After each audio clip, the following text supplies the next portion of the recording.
Hi, everybody. Fiona Pearman and Kate Bora. And as we've been doing this month, we're unpacking the theme of International Women's Day, countering and women's economic empowerment, and really keen this week to dive into the role leaders have to play. When we talk about this as a topic, we know there's lots of different intervention points. We know there's lots of ways we can support people. And the more clarity I think leaders have around where and how they can be engaged here, they can be involved, it's really important. One of the first things we suggest, if you are a leader in an organisation, is if this is something your organisation is talking about, whether it's targets or wanting to see more women in leadership or having that pipeline of female talent. What's going on currently? Where are we at? How are we tracking? What's our gender pay gap? How are we tracking in terms of workforce participation for women? What's going on? Being curious and asking these questions is a really powerful way to keep the conversation alive in a really practical way. Yeah, I think we notice often in a lot of organisations, there's the people for whom they're really passionate about this topic, whether it's because of their own personal situation or story, or a family member, friend's personal situation or story. So there's the leaders that really lean in heavily, and there's the ones that sit back.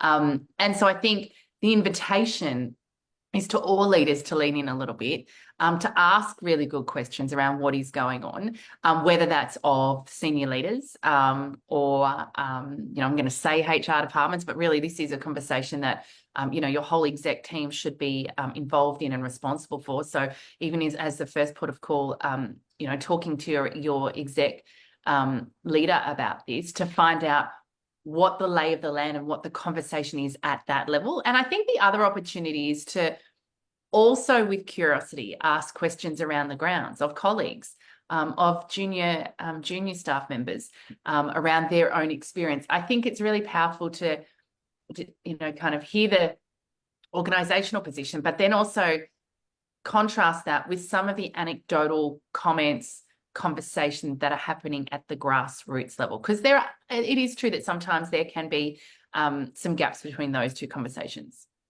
Yeah, I think this is where your own self-awareness plays a huge part. Whenever we're coaching leaders, we really encourage them to dig into their own reference points, their own ideals, their own ideas about things, because often sitting beneath the surface are our own biases, our beliefs, our ways of making sense of the world. And while we don't want to kind of beat ourselves up and judge ourselves, because when we do that, it's really hard to actually unpack and do something about it, it's good to get curious. It's good to be willing to think, where are the places potentially that I've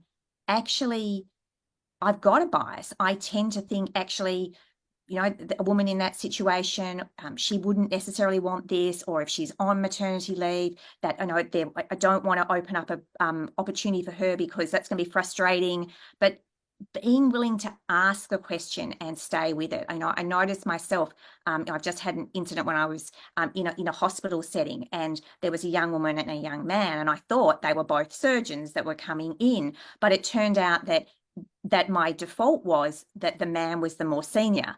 And actually, that wasn't necessarily the case. And just noticing how my default when I saw these two young people was to assume one way or the other.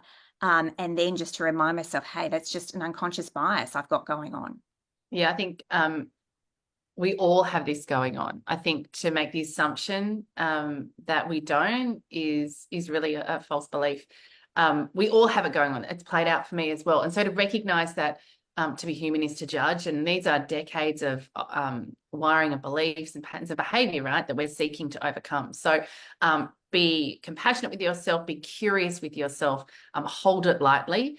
Don't go into a judgment spiral, any of those things, and be prepared and acknowledge the fact that this is true for me. And I'm curious about how it's playing out within the workplace in terms of how I show up, what decisions I make, how it's influencing my thinking. Our ability just to raise our awareness around that says, oh, there you go. I expected this, we said some of this was playing out. There's one. How do I reframe this? How do I look at this differently? I think that's the opportunity, because we do all have a role to play in terms of recognizing particularly the gendered norms that play out in life and in our organizations, in our society, and then to start to challenge the belief and the truth around whether that's the way it needs to be going forward, whether it has to be like that. I think, look, if you are a leader, there are going to be a lot of opportunities for you to really start to disrupt and to see things differently. When we talk about what you can do, the first thing we're going to encourage you to do as is to notice yourself and ask questions of yourself. And then as you think about the impact that you have on your team, on the people around you, what are the ways in which you can encourage people to do things differently? Because we've all got these biases and assumptions going on. And often women are saying things like, oh, I don't think I'm ready, or I need to do this first, or, now's not a right time. Get into good conversations and coach people through thinking about, well, why? Why is that my default assumption? Why am I assuming that I won't be able to do or this or that? What's actually necessary? Because we often hear women having big ideas and stories around what they can't do. And yet when we unpack it, it's actually far more possible. Yeah. Equally, if you've got staff returning from parental leave or leaving on parental leave, talking with them around what a good ending or departure looks like, and what a good return looks like, and what a good staying in touch looks like. And this is different for everyone. And so letting them lead that, but asking good questions. And then the importance of being visible in an organisation. We know that many people think that working hard, knowing your stuff should be enough to be recognised and rewarded. And we know people are really busy, right? And so it's easy to go under the radar. So, supporting our key talent, all talent really, to, be seen, be recognised, build relationships with core stakeholders for whom will really support them in navigating their career and their career goals in the organisation.